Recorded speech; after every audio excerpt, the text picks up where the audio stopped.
This is KGW News at Sunrise. Kirkland Warren, the man accused of killing a Vancouver woman and her 7-year-old daughter, is expected to have his first court appearance today. Also today, Oregon and Washington are lifting state mandates that you wear a mask in healthcare settings. We wanted to be sure that all of our patients stayed safe and be respectful of others. Now it's up to individual healthcare providers to come up with their own masking rules.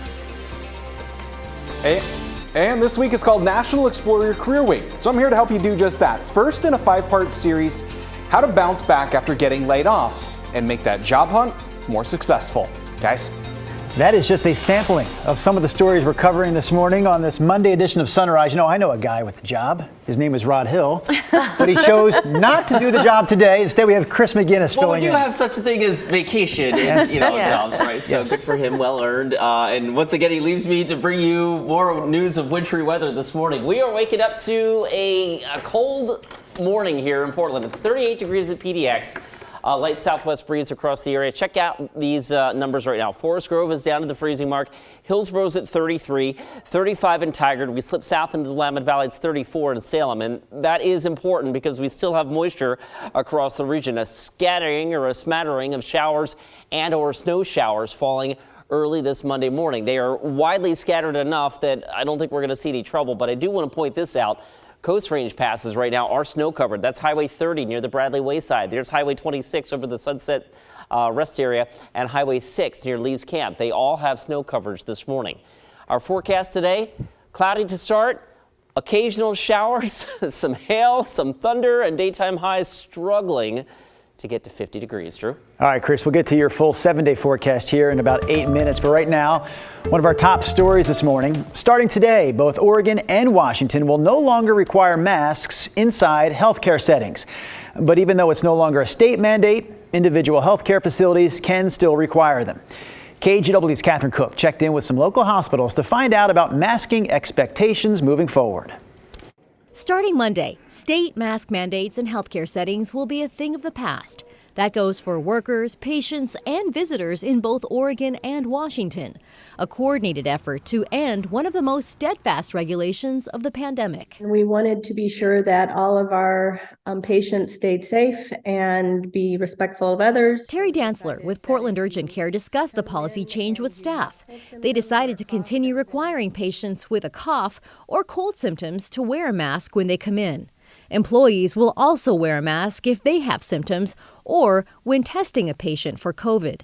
Dantzler says during the pandemic, staff were very diligent about wearing masks, and it showed. Not one staff member that we're aware of got COVID because of a patient walking in the door. So that was an amazing statistic for us. State health officials announced the impending changes about a month ago.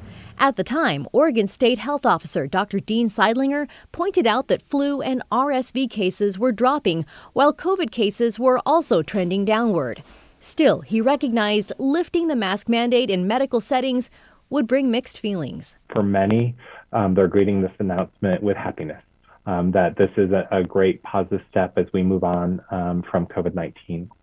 For others, particularly those with chronic conditions or who are immunocompromised, they're facing this decision with some anxiety. Over the last month, individual healthcare providers have all adjusted their guidelines to take effect April 3rd. Take Legacy, for example. They'll continue requiring masks in certain areas and situations. That includes around oncology, transplant, and medically fragile patients, and anytime a patient or family member asks that a mask be worn. Providence is making similar adjustments. They'll continue asking patients with symptoms of respiratory illness to wear masks and ask that visitors with such symptoms stay home. Peace Health and OHSU are also maintaining mask requirements in high-risk situations. As we move into this next post-pandemic phase, health officials say it's important that we not let our guard down. Always be considerate, especially if you're sick. To me, that's just common sense now that we've been wearing them for so long and we understand that it does help. In Northwest Portland, Catherine Cook, KGW News. Now to a shooting inside a Hillsborough restaurant that killed a woman. Police say a 42-year-old woman was shot inside Kim Red Rose restaurant where she worked just before 1 o'clock yesterday morning. Investigators say a small group of people were asked to leave the bar. One of them, investigators say, shot the woman, then drove off before police got there. KGW spoke with one of the woman's friends. I got chills. I looked at my husband. I was just in shock because we knew her a long time, like 30 years. This is the second deadly shooting in the city of Hillsborough this year. If anyone has any information about that shooting, contact the Hillsborough police. The man accused of killing his ex-girlfriend and her daughter will be in court today. Right now, Kirkland Warren is in the Clark County Jail with no bond. The medical examiner confirmed the homicides last week, saying both Michelle Melendez and her daughter Layla Stewart died of gunshot wounds to the head. Their bodies were found in Washougal almost 2 weeks ago. Police say they found blood evidence, shell casings, and a purse with Michelle's ID inside Warren's car. A spokesperson briefed the media following Warren's arrest on Friday. At this time, we just hope he spares this family any more heartache and pleads guilty. Investigators also analyzed activity on Warren's cell phone and say GPS put him at the exact spot where the bodies were discovered the day after the mother and daughter disappeared. Be sure to look for coverage of today's court appearance on air and online.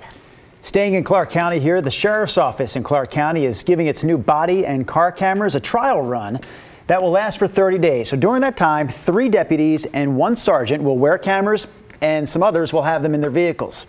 The Sheriff's Office says it plans to get its body and car camera program up and running by the end of the year. At that point, nearly 150 sworn members within the Sheriff's Office will be equipped with these cameras. And to some other headlines we're tracking for you this morning. A battleground man accused of storming the Capitol during the January 6th insurrection will appear in court today. Jeff Grace is expected to enter a plea for several charges. Both Jeff and his son Jeremy Grace appeared in photos both inside and outside the Capitol building that day. Last July, Jeremy Grace pleaded guilty to a misdemeanor charge for his role in the attack. A judge sentenced him to 21 days in prison and supervised release. Jeff and Jeremy Grace are 2 of 9 people from Oregon and Washington charged in connection to the insurrection. And a death investigation is underway to find out how a woman died near the I-5 on-ramp in the area of North Victory Boulevard in Portland. Her body was found around 2:30 Sunday afternoon. This is in the East Columbia neighborhood. Officers are waiting for the autopsy results, but in the meantime, they're asking anyone with information to call Portland police. And some changes for people who take the bus to the Gateway Transit Center. TriMet says construction is shutting down service at the Northeast Pacific Street and Oregon Clinic bus stop. That's close to the transit center. Buses will drop passengers off on the opposite side of the regular Gateway Transit Center stop. And these changes, by the way, started last night and will last until Saturday, April 8th. And those are some of your morning headlines. Okay, what I really want to talk about this morning is warmer weather to come later this week, but it's a long time between now and then. You're looking at temperatures this morning. And also about that, the window of warmth maybe has tightened just a little bit. Yeah, we'll get to that. We'll get to that. This morning, though, importantly, we do have some areas that are near the freezing mark or colder than that. Timber Junction out in the Coast Range. Below freezing. Coastal passes are snow covered. I'll show you those in a second. It's 32 in Forest Grove. It's 38 in PDX, 35 in Woodland. So most of us in the I-5 corridor are above or well above freezing. So that's good. But you get east of the Cascades, we've got snow covered roadways out there. And check out the coast this morning. It's 34 in Tillamook. And about an hour and a half ago, we had a lightning strike just offshore. I mean, this is like crazy wild weather, right? We've got very cold air aloft. There's the little lightning strike I was talking about there. Right, let's let radar roll right there, just off of Tillamook. So a little smattering of showers and snow showers continues across the region. It is possible, it's cold enough that we still could see some snowflakes way down low early this morning. Obviously, temperatures are above freezing here in Portland, so that's good, but the fact that we're talking about this on April 3rd seems a bit ridiculous. There's Highway 30 through the Coast Range at the Bradley Wayside. That's snow covered. There's Highway 26 up near the Sunset Summit. That's 30 degrees. And Highway 6 through the Oregon Coast Range, also snow covered this morning in the Cascade. Look at that. They've got that's ODOT with their snow eater up there. I think they call that thing Big Boy. That's the rotary snowplow that is clearing the snow off of Highway 26 at Government Camp. 30 to 40 inches of snow at the ski resorts over the last 3 days. All right, the big perspective across the region, the weather today similar to what we had yesterday. Cold air aloft, triggering more showers and possibly even a rumble of thunder. I'll roll the clock into the later morning hours here.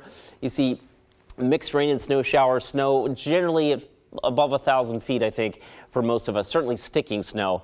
Below that, maybe some snowflakes in the air, but you can see that the flow out of the northwest continues here with showers popping up, and you see that little yellow blob that pops up over East Portland.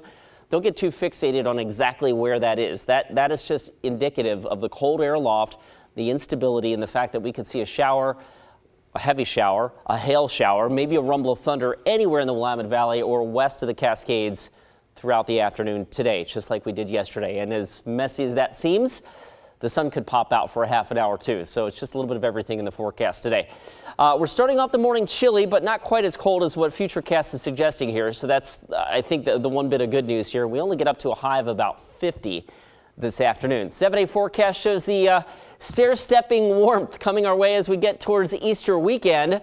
We do have a wet midweek forecast, but we hope to dry it out, and we could be inching into the upper 60s by Easter Sunday.